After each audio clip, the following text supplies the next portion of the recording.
bienvenue à 100% l'Expo à la Villette. On est sur la 5e édition cette année. On travaille chaque année avec des écoles d'art pour présenter des artistes récemment diplômés de ces écoles. Et donc c'est l'idée d'un peu présenter à l'instant T, on va dire, une vitrine de la jeune création française. Et cette année, on est avec les écoles des Beaux-Arts de Paris, les Arts décoratifs de Paris, les Beaux-Arts de Marseille, les Beaux-Arts de Lyon, la Villa-Arson et également l'ENSI et également des écoles de cinéma comme la Fémis et Courtrajmé.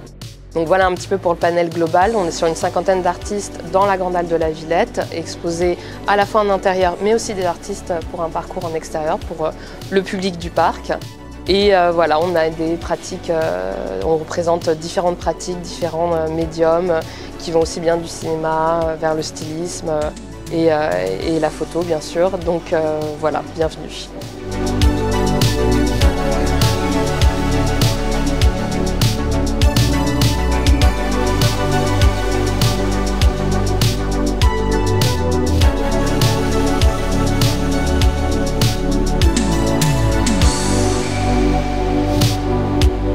Alors je m'appelle Clément Claus et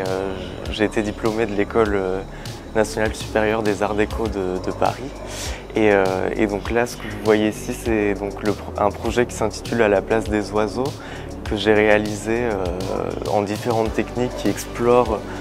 l'image imprimée mais au sens large, c'est-à-dire le dessin, la gravure avec un ensemble de manière noire, la tapisserie et le papier peint, dans cette optique de créer un espace cohérent en partant de la maison de ma grand-mère et de l'espace, la maison du souvenir, en fait, pour reprendre le terme de Bachelard,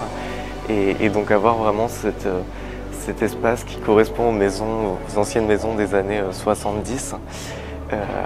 et donc créer une sorte de constellation comme ça de visions,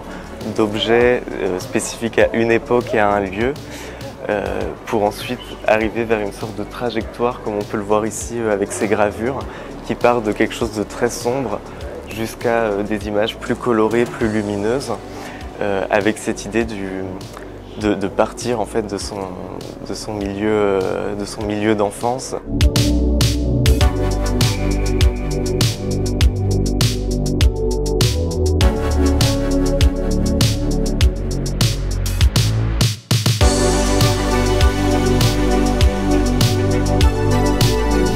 Chedli Atala, diplômé des Beaux-Arts de Paris en 2019. Je présente à 100% l'Expo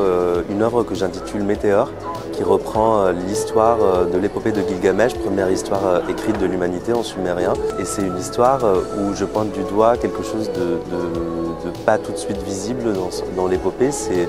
l'histoire d'amour qui va se mettre en place entre Enkidu et Gilgamesh, première histoire entre deux hommes, qui va être écrite sur des tablettes argileuses que je reprends dans ma pièce en impression 3D, que j'extrude et que j'augmente dans la taille et que j'intitule ici Météore, parce qu'elle annonce l'arrivée de Enkidu comme une étoile qui vient détruire la vie de Gilgamesh, sauf que celui-ci est arrivé, envoyé par les dieux. Il va tomber amoureux de Gilgamesh et une histoire d'amitié et d'amour va se mettre en place tout au long de l'épopée. Et c'est ici deux figures bovines que je présente à la Villette, anciens abattoirs de Paris 19, et que j'essaye de montrer en liquifiant cette histoire à travers l'eau, une sorte d'accumulation d'histoire de l'épopée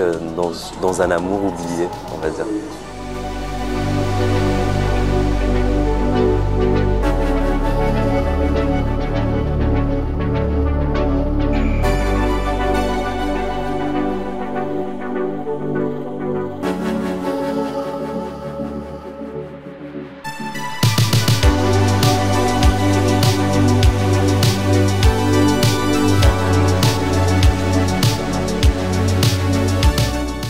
Je m'appelle Théophile DCX, j'ai fait la Villa-Arson où j'ai terminé l'année dernière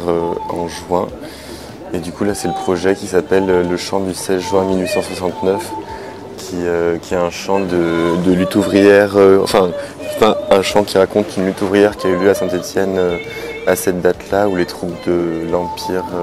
de Napoléon, avaient tiré sur les grévistes et avaient tué 14 personnes. Du coup, j'ai fait reprendre ce chant par une cantatrice, Rosalie Dubois, en version fin du 19e siècle dans le galerie de la Mine reconstituée du puits de Saint-Étienne. Et en face d'elle, c'est un peu son écho en drag queen. Du coup, c'est encore elle-même qui réinterprète ça, mais sur les terrils qui sont les déchets qui sont des montagnes de déchets de la mine qui sont issus d'une activité finie, mais qui sont encore en combustion à l'intérieur, ce qui fait que c'est en activité, on va dire, ces petites montagnes. Et du coup, cette drag queen, c'est un peu son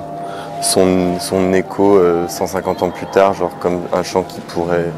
se réinterpréter dans le sens où c'est surtout nos esthétiques qui changent et la parole critique, elle ne change pas vraiment, ou c'est encore des situations Bon, il n'y a pas 14 morts en manifestation aujourd'hui, mais il y a encore eu des morts dans des manifestations, des personnes blessées ou qui partent aux urgences, etc.